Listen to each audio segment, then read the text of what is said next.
നമസ്കാരം. സുഭാഷിതം.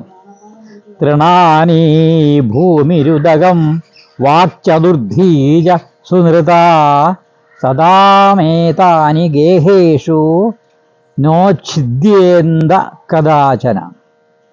തൃണാനി ഭൂമി രുദകം വാക്ചതുർധി ച സുനൃത സദാമേതാനി ഗേഹേഷു നോച്ഛിദ്യന്തേ കദാചന. അതായത് വിഷയം പറഞ്ഞത് സൽപുരുഷന്മാരുടെ വീട്ടിൽ, സൽപുരുഷന്മാരെന്ന് പറഞ്ഞാൽ അറിയാമല്ലോ, നല്ല ആളുകൾ, അതായത് നല്ല മനസ്സുള്ള ധർമ്മത്തിലൂടെ മാത്രം ഊന്നി ജീവിക്കുന്ന ആളുകൾ, അതാണ് സൽപുരുഷന്മാരുടെ. അവരുടെ വീട്ടിൽ എന്താണുള്ളത്? ഇരിപ്പിടം, അതിനുള്ള പുൽപ്പായം, ദാഹജലം,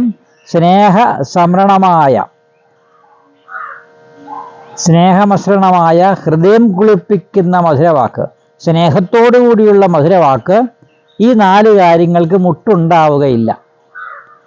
അപ്പോൾ ഒരു ഗൃഹസ്ഥനൊരു അതിഥിയെ സ്വീകരിക്കേണ്ടത് എങ്ങനെയെന്നാണ് ഇവിടെ സൂചിപ്പിച്ചിരിക്കുന്നത്. രോഗാർത്തനായവൻ ഉറങ്ങുന്നതിന് ശയ്യ. അപ്പോൾ ഉറങ്ങുന്നവന് നല്ല കിടക്ക, നല്ല ശയ്യ ഉണ്ടായിരിക്കണം.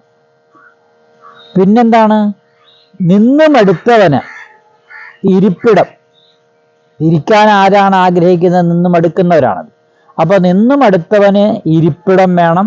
പിന്നെയോ ദാഹാർത്തന് ദാഹജലം. ദാഹിച്ചു വലഞ്ഞു വരുന്നവന് കുടിക്കാൻ വെള്ളം കൊടുക്കണം. പിന്നെ വിശക്കുന്നവന് ഭക്ഷണം. ഭക്ഷണം ആർക്കാണ് വേണ്ടത്? വിശക്കുന്നവർക്ക് വേണം ഭക്ഷണം കൊടുക്കാൻ, അല്ലെങ്കിൽ കാര്യമില്ല. കാരണം ആവശ്യമില്ലാത്തവന് ഭക്ഷണം കൊടുത്താൽ ഭക്ഷണത്തിന് രുചി പോലും കാണില്ലെന്ന് അവൻ പറയും. നല്ല ഭക്ഷണമായിരിക്കും, പക്ഷേ വിശപ്പില്ലെങ്കിൽ അവൻ കഴിക്കുമ്പോൾ ആ ഭക്ഷണം കഴിക്കുമ്പോൾ ഒരു രുചിയുമില്ല എന്ന് പറയും. അപ്പം ആഹാരം കൊടുക്കേണ്ടത് വിശപ്പുള്ളവന്, വെള്ളം കൊടുക്കേണ്ടത് കുടിവെള്ളം കൊടുക്കേണ്ടത് ദാഹിക്കുന്നവന്, കുറേയേറെ നേരം നിന്ന് വലഞ്ഞവന് ഇരിപ്പിടം കൊടുക്കണം, രോഗിക്ക് നല്ല ശയ്യ കൊടുക്കണം.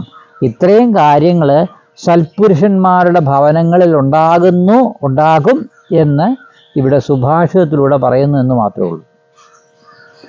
നമസ്തേ.